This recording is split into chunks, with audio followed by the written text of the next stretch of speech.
ఎందుకు పెట్టుకున్నారు పొత్తు అని తెలుగుదేశం వాళ్ళు, బీజేపీ వాళ్ళు, లేకుంటే జనసేన వాళ్ళు ఆలోచించడం కరెక్ట్ కాదు. అందరూ ఆలోచించాల్సింది ఈ రాష్ట్ర హితం కోసం పెట్టుకున్నాం, రాష్ట్ర భవిష్యత్తు కోసం పెట్టుకున్నాం. బీజేపీతో టీడీపీ, జనసేన పొత్తు పెట్టుకున్నాయి. ఈ కూటమి తొలి ఉమ్మడి సభకి ప్రధాని నరేంద్ర మోడీ హాజరయ్యారు. ఈ పొత్తుని ఆంధ్ర ప్రజలు ఎట్లా రిసీవ్ చేసుకుంటారు, ఆయా పార్టీల మద్దతుదారులు ఎట్లా స్పందిస్తారు, ఈ అలయన్స్ వల్ల ఎవరికి లాభం, ఎవరికి నష్టం? బీజేపీ మీద ఆంధ్రలో కొన్ని సెక్షన్లలో వ్యతిరేకత ఉంది. దీనికి ప్రధాన కారణం బీజేపీ ఉద్దేశపూర్వకంగా ఆంధ్ర రాష్ట్ర భవిష్యత్తుని నాశనం చేసింది అని. కాంగ్రెస్ పార్టీ చేసిన విభజనకి తోడ్పడి ఆంధ్ర ప్రయోజనాలని పట్టించుకోలేదు అని. రాజ్యసభలో 15 ఏళ్ల ప్రత్యేక హోదా కావాలని డిమాండ్ చేసి చివరికి హోదా కుదరదు అని చెప్పిందని. ఆ తర్వాత రాష్ట్రాన్ని అధోగతి పాలు చేసిన జగన్మోహన్ రెడ్డి ప్రభుత్వానికి అండగా నిలబడి ఏపీ నాశనానికి తోడ్పడింది అని. బీజేపీతో పొత్తుకు సంబంధించి తెలుగుదేశంలో 2 రకాల అభిప్రాయాలు ఉన్నాయి. నాయకుల్లో ఎక్కువ మంది పొత్తుకి సుముఖంగా ఉన్నారు. పొత్తు ఉంటే ఎన్నికలను ధైర్యంగా ఎదుర్కోవచ్చని వాళ్ళు అనుకుంటున్నారు. కానీ టీడీపీ క్యాడర్లో ఒక వర్గం బీజేపీ పొత్తుని బాగా వ్యతిరేకిస్తోంది. రాష్ట్రానికి ఇంత అన్యాయం చేసిన బీజేపీతోటి పొత్తు పెట్టుకోవడం మంచిది కాదు అనేది వారి అభిప్రాయం. దీనివల్ల ఎన్నికల్లో తెలుగుదేశం పార్టీకి నష్టం జరిగే అవకాశం ఉందని భయపడుతున్నారు. జనసేన చాలా కాలం నుంచి బీజేపీతో పొత్తులో ఉంది. అందువల్ల ఆ పార్టీలో ఈ పొత్తుకు వ్యతిరేకత ఉండేటువంటి అవకాశం లేదు. అయితే బీజేపీ కూడా ఇప్పుడు పొత్తులో చేరటం వల్ల జనసేనకి లోక్సభ, అసెంబ్లీ సీట్లు తగ్గాయి. దాన్ని బహుశా జన సైనికులు హర్షించలేరు. బీజేపీతో పొత్తు వల్ల టీడీపీకి కొన్ని నష్టాలున్నాయి. ఒకటి, ఇప్పటి వరకు టీడీపీ పట్ల సానుకూలంగా ఉన్న సిపిఐ, సిపిఎం వంటి పార్టీలు, వామపక్ష భావజాలం ఉన్న సంస్థలు, సంఘాలు ఇప్పుడు దూరం అవుతాయి. కాంగ్రెస్ పార్టీ కూడా టీడీపీ మీద దాడిని బాగా పెంచుతుంది. ముస్లింలు, క్రిస్టియన్లు టీడీపీకి ఇంకా దూరమయ్యే అవకాశం ఉంది అనేది మరొక అభిప్రాయం. బీజేపీని, ప్రధాని నరేంద్ర మోడీని గతంలో తీవ్రంగా విమర్శించి ఇప్పుడు అధికారం కోసం ఆ పార్టీ పొత్తు కోసం వెంపర్లాడుతున్నారు అని చంద్రబాబు నాయుడు విమర్శలు ఎదుర్కోవాల్సి ఉంటుంది.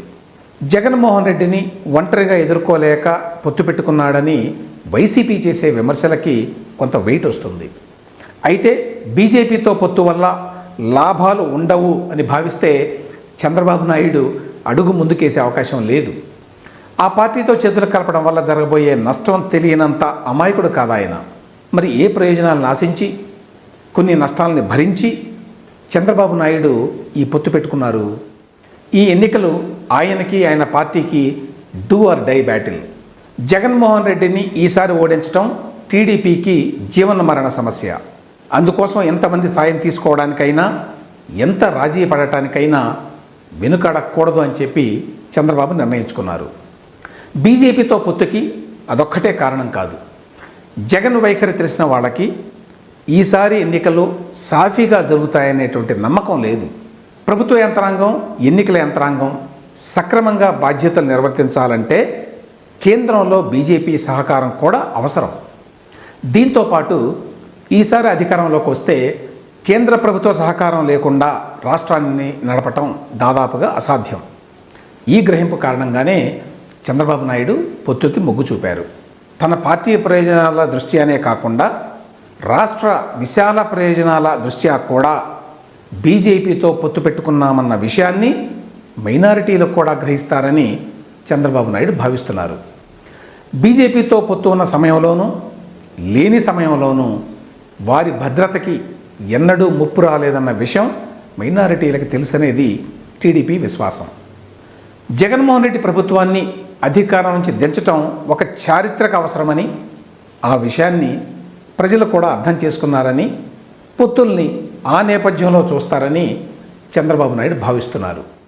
ఇక వైసీపీ ఈ పొత్తును ఎలా చూస్తుంది?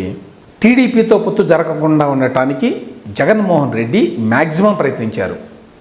కానీ అనేక కారణాల వల్ల అది కుదరలేదు. ఈ పరిణామంతో చంద్రబాబు నాయుడిని, ఆయన పార్టీని అంతమొందించాలన్న జగన్మోహన్ రెడ్డి గారి కోరికకి కొంతవరకు గండిపడింది. అయితే అదే సమయంలో జగన్ ఈ పొత్తుని తనకు అనుకూలంగా మార్చుకోవడానికి అవకాశం కూడా దొరికింది. అందరూ కలిసి ఒంటరిగా పోరాడుతున్న తనపై యుద్ధం చేస్తున్నారని చెబుతూ ప్రజల్లోకి వెళ్ళడానికి జగన్కి అవకాశం దొరుకుతుంది. మతతత్వ పార్టీకి తాను దూరంగా ఉన్నానని చెప్పి మైనారిటీ ఓట్లకి ఇంకా గట్టిగా గేలం వేయడానికి కూడా జగన్కి మంచి అవకాశం ఉంది. చివరిగా బీజేపీ ఎందుకు ఈ పొత్తుకు ఒప్పుకుంది? జగన్మోహన్ రెడ్డి గత 5 ఏళ్లలో బీజేపీకి కేంద్రంలో అండగా నిలిచారు.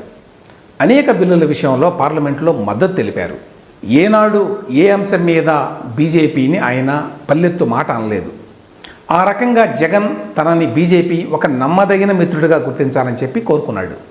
అయితే లోపాయకారి ఒప్పందం ఓకే కానీ బహిరంగంగా పొత్తు పెట్టుకోవడానికి జగన్మోహన్ రెడ్డి సిద్ధంగా లేడు.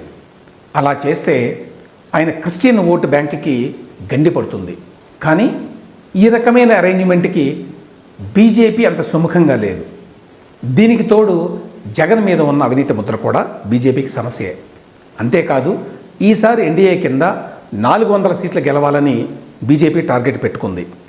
బీజేపీతో కలవడానికి సిద్ధంగా ఉన్న పార్టీలు కూడా నిజానికి తక్కువే.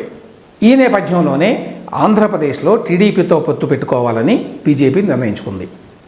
జనసేనకి ఆల్రెడీ అటు బీజేపీతో ఇటు టీడీపీతో పొత్తు ఉండటం కూడా కలిసి వచ్చింది. ఏపీలో పొత్తు భవిష్యత్తులో ఉపయోగపడుతుందని బీజేపీ భావిస్తోంది.